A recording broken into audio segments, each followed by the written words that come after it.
What's up guys, Matt Monas here, and in my hands I have the Dell Chromebook 13. Now this Chromebook is aimed at business professionals, which means the price tag is going to be a little bit higher than the majority of Chromebooks out there. It retails for around $400 US or $549 Canadian. Now it's obviously not as expensive as something like the Pixel, but it's still a bit more expensive than the majority of Chromebooks that are on the market. So let's find out if it's actually worth the extra cost.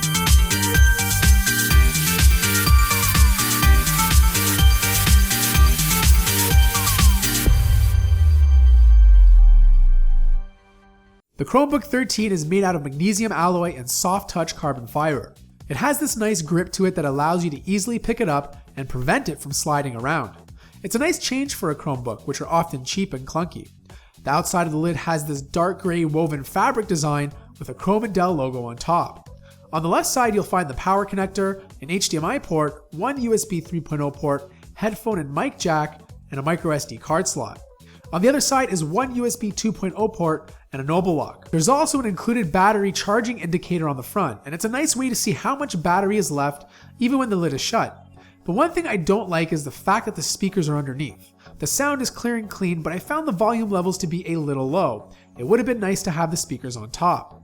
Overall, the Chromebook 13 has a very attractive design, and it weighs about 3.23 pounds, so it's fairly light, and it's actually lighter than the MacBook Pro. But there are a few things you should keep in mind. The first one is the fact that it only has one USB 3.0 port. So it's something to remember when you plug in a hard drive or a USB stick. Make sure you plug it into the USB 3.0 port, assuming it supports it. You'll get the faster write speeds.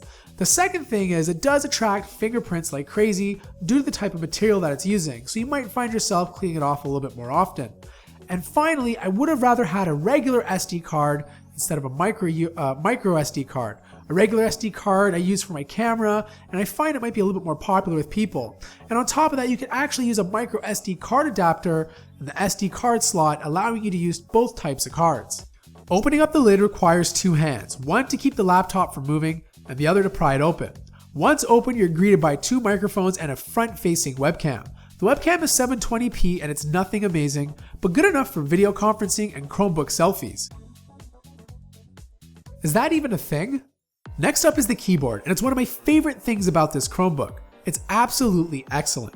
Typing is fast and smooth, the key travel has a good distance, it's very clicky with little to no noise, and I found I could type pretty fast on it. It also happens to be backlit, which isn't too common on most Chromebooks these days. And there's not too much flex in the center of the keyboard either. Overall, it's a pretty solid keyboard. Now just below that keyboard is the Touchpad, which is also really great. It's made out of glass, it's firm, smooth, reliable, and it makes very little noise when you press down on it. The size of it's quite large, so you won't feel claustrophobic when moving your fingers. Multi-gestures worked well, and scrolling was smooth as butter. Now if the display is important to you, then it's another reason to consider the Chromebook 13. It's a 13-inch 1080p IPS Full HD display with a resolution of 1920 by 1080. The screen is detailed with great color reproduction, and the text is clean and sharp.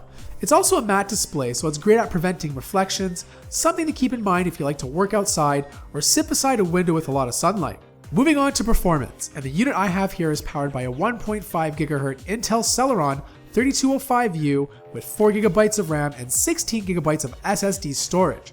It's more than fast enough for the majority of tasks, but I did experience the odd lag when scrolling web pages or switching between tabs. It's not bad or unbearable, but just something to keep in mind if you plan on having a large amount of tabs open. But the good news is you can also buy a beefier version with an Intel Core i3 Broadwell processor. When it comes to performance, I always prefer real-life use over benchmarks. Instead of including them in the actual video, I have a link to my website down below where you can take a look at all the benchmarks that I performed on the Chromebook 13. Now I'm not going to dive deep into Chrome OS since it's fairly similar on most Chromebooks, but it's a light alternative to Windows or OS X. If you live in the browser and rely on Google services, then the Chromebook is an affordable and portable alternative to get your work done. You can also do things like use Google Now as a voice assistant and install apps from the Chrome Web Store. The Chrome OS also uses a taskbar, or what Google calls a shelf, where you can store your favorite Chrome apps and access the settings menu on the bottom right. The bottom line is it's a very light and capable OS, and if you can live in the browser, then you'll find everything you need here. And finally, the battery life, which is absolutely amazing with this Chromebook, and is definitely another strength after the great screen and superb keyboard. I was able to get about 12 to 13 hours of use before having to charge, and that's with the display at 80% brightness. The nice thing about the Chromebook is how confident you feel that your battery is going to last the entire day. The OS is light, so even if I had 50% battery life left, I felt confident that I'd get another 5 to 6 hours before plugging in. So here are my closing thoughts. Besides the insanely priced Pixel Chromebook from Google, the Dell Chromebook 13 is the best Chromebook you can buy on the market today. It has really good performance, fantastic battery life that will get you through the entire day, a good display with the option to buy a touch version of it. It has a fantastic keyboard and trackpad, and it also has a very premium design and feel. Now, of course, it might be a little bit too expensive compared to the rest of the Chromebooks out there, but for a very good reason. And it also might be a little bit more heavier as well, but at the end of the day, you're getting a solid design. So do I think you should go out there and buy it? I definitely think it's worth it, especially if you're looking for a very solid Chromebook. I want to know what you guys think of the Chromebook 13 in the comments below. If you have one already, let me know what you like and dislike about it. I want to thank you guys so much for watching this video. If you enjoyed it or found it helpful, smash that like button. If you're new to the channel, feel free to subscribe. And as always, guys, I'll see you in the next video.